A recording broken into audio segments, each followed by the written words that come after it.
Last episode में हमने देखा था कि सभी साउथ कोरिया के यस रैंक हंटर टनल के अंदर जा चुके थे। आगे हमें डिस्ट्रॉय नंबर 2 कागा शिप को दिखाते हैं जिसे ब्लेड गिल्ड का वाइस मास्टर सुगीमोटो ऑपरेट कर रहा होता है। सुगीमोटो कहता है अब हमें अपना ऑपरेशन शुरू करना चाहिए, जैमिंग सिग्नल को एक्टिवेट कर दो। और तभी वहाँ पे एक एम्प्लॉय जैमिंग सिग्नल को एक्टिवेट कर देता है। हम देखते हैं कि ऊपर से एक सैटेलाइट पूरे जेजू आइलैंड में जैमिंग सिग्नल को भेज देता है। अब इसकी वजह से एंड्स क्वीन की हेल्थ की आवाज नहीं सुन पाएंगे। आगे हम देखते हैं कि सभी जैपनीज हंटर 2 के टीम में आइलैंड के चारों तरफ है। हमें टीम बी ब्राओ को दिखाया जाता है जहाँ एंड्स को कटा हुआ देख के कुमामोटो को अच्छा फील नहीं हो रहा होता। कनाई कुमामोटो से कहता है अब हम सबके साथ तुमको इन चीजों की आदत डाल लेनी चाहिए, अगर तुम डाल नहीं पाए तो तुम मारे जाओगे। आगे हमें मारी की टीम को दिखाते हैं। अभी इनको ये पता नहीं है कि साउथ कोरिया की टीम ऑलरेडी टनल के अंदर जा चुकी है, क्योंकि मारी कहती है साउथ कोरिया की टीम जब तक एंड को मारने आ जाएगी इससे पहले तो हम इन एंड को काफी आसानी से मार देंगे। तात्सुमी आगे पूछता है कि केंजो की टीम कहाँ पर है। मारी कहती है कि वो अभी टैग खेल रहा है। मुझे लगता है कि वो एक एक करके उन एंड के विंग्स को फाड़ रहा है। ये सुन के तात्सुमी कहते हैं क्या वो कोई बच्चा है क्या? लगता है ये सब करके उसे काफी मजा आता है। फिर हमें टीम डी डेल्टा को दिखाते हैं। टनल के अंदर से काफी ज्यादा फ्लेम्स को देख के केई कहता है टनल के अंदर से काफी आतिशबाजी आ रही है।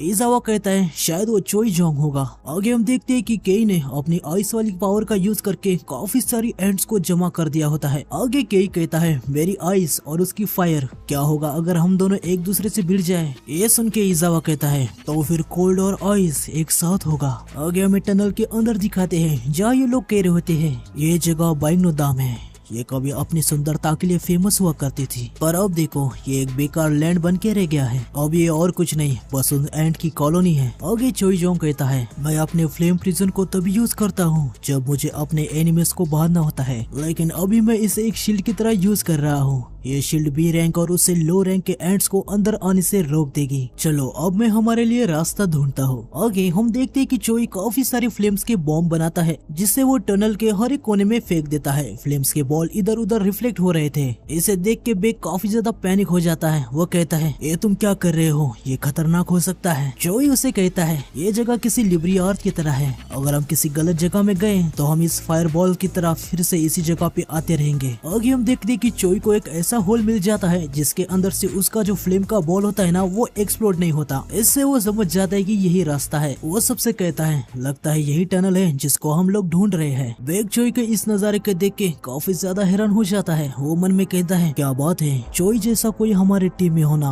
ये किसी आश्वासन की तरह है। फिर चोई सबको अंदर चलने के लिए कहता है। आगे हमें जिनो को दिखाते हैं जो अपने डेली क्वेस्ट को पूरा कर देता है। वो मन में कहता है वैसे तो एरिया काफी खाली रहता है पर आज तो यहाँ पे एक भी पर्सन नहीं है। क्या जेजू आइलैंड की ब्रॉडकास्टिंग चालू हो गई है? साउथ कोरिया और जापान के हंटर इनमें कोई शक नहीं कि वो काफी ज्यादा स्ट्रॉन्ग है। मुझे ब्रॉडकास्टिंग देखने की कोई भी जरूरत नहीं है। अगर सब कुछ प्लान के हिसाब से जाए तो मेरे बिना भी वो इस रेड को सक्सेसफुली कंप्लीट करने के कैपेबल है। आगे हम देखते हैं कि इन सभी ने टनल के अंदर जितने भी एंड बची हुई थी ना उन सबको खत्म कर दिया है। चोई जोंग कहता है हमारा जो कुछ एंड टनल के अंदर में ही होगी, इसका प्रेडिक्शन बिल्कुल सही था। लिमग्यू कहता है मैं इन क्रिएचर को पहली बार देख रहा हूँ, क्या ये क्वीन के रॉयल गार्ड्स है? ये तो काफी कमजोर है, उनकी आंखों को देखो वो कैसी बिगड़ी हुई है। लगता है ये खास एंड इन डार्क टनल को गार्ड करने के लिए ही इवॉल्व हुई थी। इससे तो हमारे लिए चीजें आसान हो जाएगी। अगर ये रॉयल गार्ड नहीं है तो हम इन्हें फायर पावर से उड़ा सकते हैं। ये सब सुन के ब्यूंग कहता है क्या तुम्हें सच में लगता है कि क्वीन यहाँ पे होगी? क्या होगा अगर उसने अपने चिल्ड्रंस को धोखा दिया हो और खुद यहाँ से भाग गई हो? वह कहता है कि ये इम्पॉसिबल है, वो बस एंड्स ही है और वैसे भी देखा जाए तो हम इस आइलैंड पे है, यहाँ पे भागने के लिए कोई भी जगह नहीं है। आगे कैमरामैन अपने मन में कहता है यह काफी ज्यादा अंधेरा है, मुझे पता नहीं कि मेरा कैमरा इधर रिकॉर्ड भी कर पा रहा है या नहीं। वैसे मुझे पूरा यकीन है कि हेडक्वार्टर में जो स्टाफ है वो अच्छी एडिटिंग कर लेंगे। फिर ये सभी और भी आगे बढ़ने लगते हैं। थोड़ा आगे जाती है वो उस जगह पे आ जाते हैं जहाँ पे काफी सारे एग्स होते हैं। ये सब देख के बेक कहता है ये सब यहाँ है, इसका मतलब ये है कि क्वीन का चैम्बर आसपास ही है। फिर चोई कहता है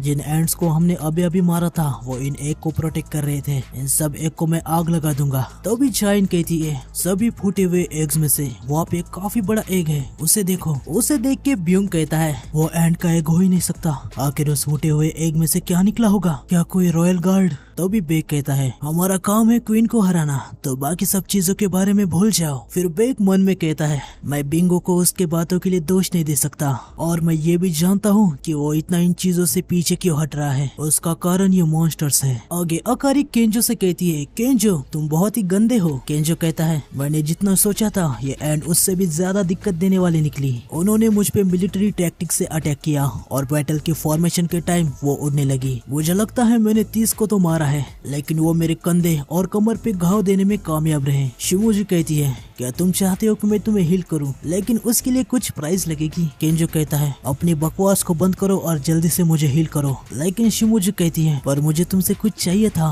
और इस बार तो मैं पैसे की भी बात नहीं कर रही। केंजो कहता है तो तुम्हें क्या चाहिए, तुम्हें तो पता है तुम मुझसे ज्यादा पैसे बना लेती हो, तुम इतनी यंग हो और पैसे के लिए इतना क्यों पागल हो, जल्दी करो वो एंड्स आ रही है। लेकिन तभी हम देखते हैं कि शिमुजी का गला अचानक से कट जाता है। ये देख के केंजो और तात्सुमी काफी ज्यादा हैरान हो जाते हैं। केंजो तुरंत सबको केयरफुल रहने को कहता है। वो उस बड़े वाले एंड पे अटैक करने जाता है, लेकिन उसका भी गला कट जाता है। तात्सुमी भी उस पे अटैक करने की कोशिश तो करता है, लेकिन वो एंड काफी ज्यादा तेज होती है कि तात्सुमी भी कुछ भी नहीं कर पाता, और वो एंड तात्सुमी का भी गला काट डालता है। आगे हमें टनल के अंदर दिखाते हैं, जहाँ इनके सामने क्वीन के रॉयल गार्ड्स आ जाते हैं। डोंगुक एक रॉयल गार्ड से लड़ रहा था। वो अपने मन में कहता है तो ये है क्वीन के रॉयल गार्ड्स, ये किसी यस रैंक के बराबर है, लेकिन आखिर में है तो ये बीस्ट ही ना। ये हंटर की तरह अलग अलग टैक्टिक्स का यूज नहीं कर सकते, इनकी मूवमेंट लिमिटेड है। हम देखते हैं कि डोंगुक अपनी शील्ड का यूज करके रॉयल गार्ड को पीछे ढकेल देता है और तुरंत ही चाइन को आवाज दे देता है। चाइन अपने स्वॉर्ड से रॉयल गार्ड के सर में स्टैब करके उसको पूरा बीच में से काट डालती है। तभी उसके सामने दूसरा रॉयल गार्ड भी आ जाता है। चाइन अपने स्वॉर्ड का यूज करके उसे भी काट डालती है। आगे वो कहती है इनकी बॉडी जितना मैंने सोचा था उससे ज्यादा कठोर है। आगे डोंगुक पैनिक होके कहता है रेगुलर एंड से ये रॉयल गार्ड्स अलग है, अच्छी बात है कि ये ज्यादा नहीं है। तभी ब्यूक कहता है चिंता करने की कोई भी जरूरत नहीं है, मैं यहाँ पे हूँ बैकअप देने के लिए। ये सुन के बेक ब्यूंग से कहता है मुझे लगता है कि तुम हमेशा भीगी बिल्ली बन के नहीं रहते।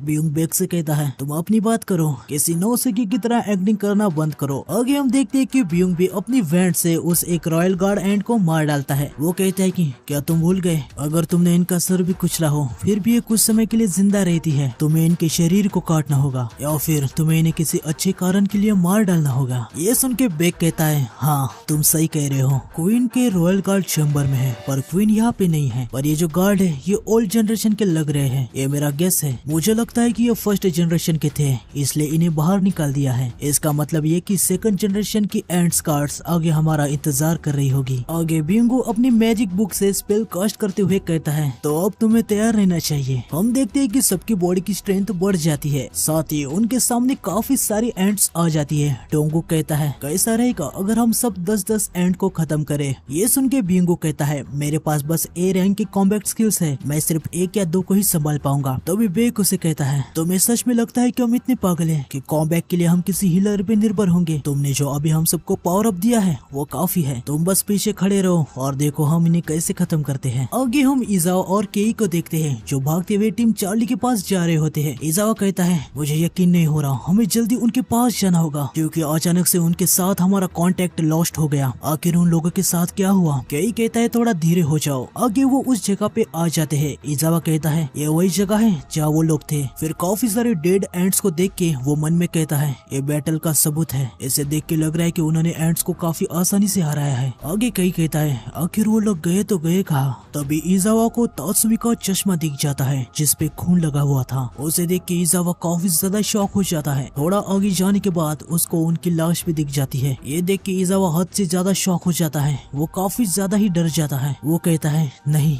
ये नहीं हो सकता, ये इम्पॉसिबल है। तभी अचानक से केई अपने मास्क को निकाल के फेंक देता है और वो नीचे गिर जाता है। इजावा उसे कहता है केई क्या हुआ? केई की हालत अचानक से काफी ज्यादा खराब हो जाती है। वो मन में कहता है ये कितनी भयानक स्मेल है, ये इतनी सड़ी हुई है, मैंने आज तक इससे ज्यादा कुछ भी गंदा स्मेल नहीं किया। तभी वो बड़ी एंट इन पे भी हमला करने आ रही होती है। केई तुरंत अपने आइस पावर से आसपास की जगह पे बर्फ फैला देता है जिसके अंदर वो खुद को और इजावा को भी ब्लॉक कर देता है, लेकिन फिर भी वो एंट इस पे हमला कर देती है और बर्फ के अंदर होने के बाद भी केई मर जाता है। आगे हमें टनल के अंदर दिखाते हैं जहाँ इन सभी ने इधर के जितने भी एंट्स थे ना उन सभी को खत्म कर दिया होता है। डोंगुक कहता है हमने इनको मारने में कुछ ज्यादा ही समय लगा दिया। बेक कहता है नहीं, इन्हें मारने के लिए हमें बस 5 मिनट ही लगे, हमने इन्हें काफी तेजी से मारा है। आगे वो अपने मन में कहता है ये अच्छी बात है कि ब्यूंग ने हमारे ऊपर वो स्पेल कास्ट किया, एक तरीके से देखा जाए तो उसने हमें विंग्स दे दी है। फिर वो चाइन को देखते हुए अपने मन में कहता है इतने कम समय में उसने मुझसे भी दुगने एंड्स को खत्म कर दिया, यहाँ तक आने के लिए अभी तक 15 मिनट लग गए हैं और जहाँ से हम आए हैं वापस जाने के लिए हमें इतना टाइम नहीं लगने वाला। मैं इतना कह सकता हूँ कि अभी हमारे पास 30 मिनट है। आगे डोंगुक अपने मन में कहता है अभी हमें ये देखना होगा कि इस रेड को कैसे कंप्लीट करें। तभी चाइन को एक स्मेल आती है, वो कहती है ये स्मेल क्वीन की ही होनी चाहिए और हाँ मुझे लगता है कि वो उसके गार्ड्स के साथ है। बेक कहता है रुको मैं देखता हूँ। वो अपनी आंखों की पावर का यूज करके देखता है और वो कहता है कि अच्छा तो वो क्वीन है,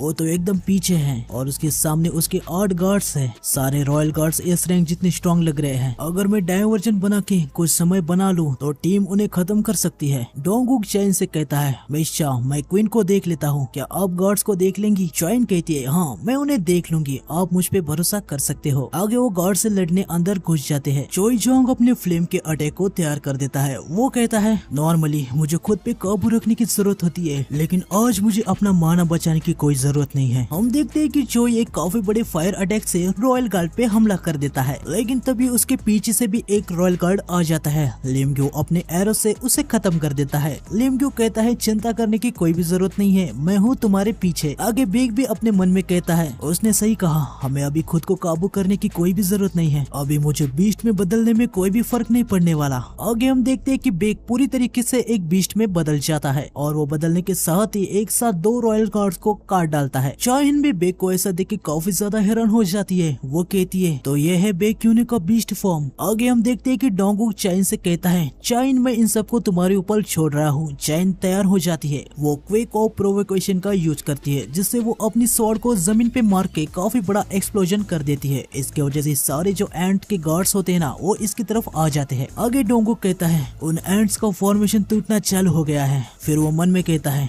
जब तक क्वीन एंट के सारे गार्ड मर नहीं जाते तब तक मुझे इसे इधर ही बांध के रखना होगा। डोंगुक क्वीन को अपने ओर आने का इशारा करता है। कैमरामैन मन में कहता है क्या अब असली बैटल शुरू होने वाली है? हमने अभी 80% से ज्यादा व्यूअरशिप की रेटिंग को गेन किया है। अच्छे एंगल के लिए मुझे और भी थोड़ा आगे जाना होगा। वो आगे जा ही रहा था कि ब्यूक उसे रोक देता है और उसे कहता है अभी हम सब एक एस रैंक गेट के बॉस के लेयर में हैं। तुम्हारी जिंदगी की यहाँ कोई भी रिस्पॉन्सिबिलिटी नहीं लेने वाला। अगर तुम समझ गए मैं क्या कहना चाहते हो तो चुपचाप मेरे पीछे ही रहो। असली जंग तो अब शुरू होने वाली है। ब्यूंगो को ऐसा देखते हुए कैमरामैन मन में कहता है लोग कहते हीलर्स कॉम्बैट में अच्छे नहीं होते, पर ये पक्का झूठ है। मैं एक ए रैंक का हूँ और मैं फील कर पा रहा हूँ कि वो मुझसे भी अच्छा फाइटर है। आगे हम देखते हैं कि टीवी पे हर कोई इनकी ही न्यूज देख रहा होता है। जैसे जैसे न्यूज आगे बढ़ते हैं हमें ये पता चलता है कि हंटर ने सारे गार्ड को मार दिया है, अब बस क्वीन ही बच गई है। आगे हमें हेडक्वार्टर के स्टाफ को भी दिखाते हैं, जिनमें से एक स्टाफ कहता है सर अभी हमें हमारी व्यूवरशिप की रेटिंग 85% से भी ज्यादा हो गई है। दूसरा स्टाफ कहता है नाइस, हमने रिकॉर्ड बना लिया है। नरेटर हमें बताता है कि साउथ कोरिया अब उन कंट्री के लिस्ट में आएगा जिन्होंने एस रैंक गेट को क्लियर किया है। अभी तक सिर्फ यूएसए, चाइना, रशिया और फ्रांस इन्हीं देशों के नाम लिस्ट में है। आगे हम देखते कि सारे हंटर क्वीन के पास आ जाते हैं। लिमग्यू काफी सारे एरो से क्वीन पे अटैक कर देता है और ये सारे एरोस क्वीन को लग भी जाते हैं, जिससे क्वीन की हालत खराब हो जाती है। आगे बेक अपने पंजों से क्वीन के पैर पे अटैक कर देता है। वो कहता है अब हमें डरने की कोई भी जरूरत नहीं है, एक क्वीन उनके गार्ड के बिना कुछ भी नहीं है। लेकिन तभी क्वीन अपने मुंह से कुछ जहरीले लिक्विड को बेक और डोंगू पे छोड़ देती है, जिससे बेक और डोंगू का शरीर जलने लगता है। तभी ब्यूंग पीछे से अपने हीलिंग स्पेल से तुरंत बेक और डोंगू को हील कर देता है। वो हंसते हुए क्वीन को कहता है तुम्हें मुझे निशाना बनाना चाहिए था। क्वीन सीधा ब्यूक पे अटैक करने के लिए आ जाती है, लेकिन तुरंत उसके सामने डोंगुक अपनी शील्ड लेके आ जाता है और क्वीन को उधर ही रोक देता है। वो क्वीन से कहता है मैं इतनी आसानी से तुम्हें हमारे हीलर पे अटैक करने नहीं दूंगा। आगे चोई सबको पीछे हटने को कहता है और काफी तगड़ी फायर से क्वीन पे अटैक कर देता है। बेक मन में कहता है अभी तो इस क्वीन का काम खत्म है, मैं ये अपने सालों के एक्सपीरियंस से कह रहा हूँ, इसकी डेथ कगार पर है और विक्ट्री बस होने ही वाली है। लेकिन तभी क्वीन एंड अलग तरीके से चीखने लगती है। इसे देख के बेक कहता है वो क्या था? क्या वो डेथ की वजह से ऐसी चिल्लाई? नहीं, मुझे कुछ अलग ही फील हुआ, ऐसा लगा कि वो किसी को बुला रही है। तभी हमें सुगीमोटो को दिखाया जाता है। वो चिल्ला के गोतो से कहता है मिस्टर गोतो, एंट्स ने अपना डायरेक्शन चेंज कर लिया है और वो टनल की तरफ जा रही है। ये सुन के गोतो काफी ज्यादा हैरान हो जाता है। वो कहता है क्या जामिन सिग्नल वर्क नहीं कर रहे क्या? आखिर ये हो क्या रहा है? आगे हमें टनल के अंदर दिखाते हैं जहाँ चाइन क्वीन के सर को काट डालती है। आगे वो कहती है ये सब खत्म हुआ ना। लिमग्यो कहता है क्या अब हम 7वीं ऐसी टीम बन गए जिन्होंने एस रैंक गेट को क्लियर किया है। लेकिन बेक कहता है रुको, कुछ तो गलत फील हो रहा है। डोंगुक भी कहता है जैसे जैसे हम बात कर रहे हैं एंड्स का झुंड हमारे पास आ रहा है, हमें अभी के अभी यहाँ से निकलना होगा। ये सुन के चैन कहती है क्या ये कैसे हो सकता है। लिमग्यो भी कहता है पर हमारे पास तो अभी भी टाइम है। इसका मतलब ये है क्या कि जापानीज हंटर उन्हें 1 घंटे के लिए संभाल नहीं पाए। डोंगुक कहता है मुझे फिलहाल के लिए इस सब के बारे में कुछ भी नहीं पता, एसोसिएशन ये सब देख रही है। तभी चोई जोंग महसूस करता है कि उसका फ्लेम का प्रिजन जो उसने टनल के एंट्रेंस पे लगाया था वो डिस्ट्रॉय हो गया है। और थोड़ी ही देर बाद उनको एक काफी ज्यादा पावरफुल और डरावनी प्रेजेंस महसूस होती है। बेक कहता है ये हो ही नहीं सकता। आगे हम देखते हैं कि वो बड़ा सा एंड वहाँ पे आ जाता है, उसके अंदर से हद से ज्यादा पावर निकल रही होती है। बेक कहता है एक अकेले बीस्ट के पास इतनी स्ट्रेंथ कैसे हो सकती है। तो आज के एपिसोड के लिए बस इतना है। नेक्स्ट एपिसोड आएगा कल, तो चैनल को सब्सक्राइब कर देना और नोटिफिकेशन को ऑन कर देना। अभी तो असली मजा आने वाला है, ठीक है ना। मिलते हैं नेक्स्ट वीडियो में। सायोनारा।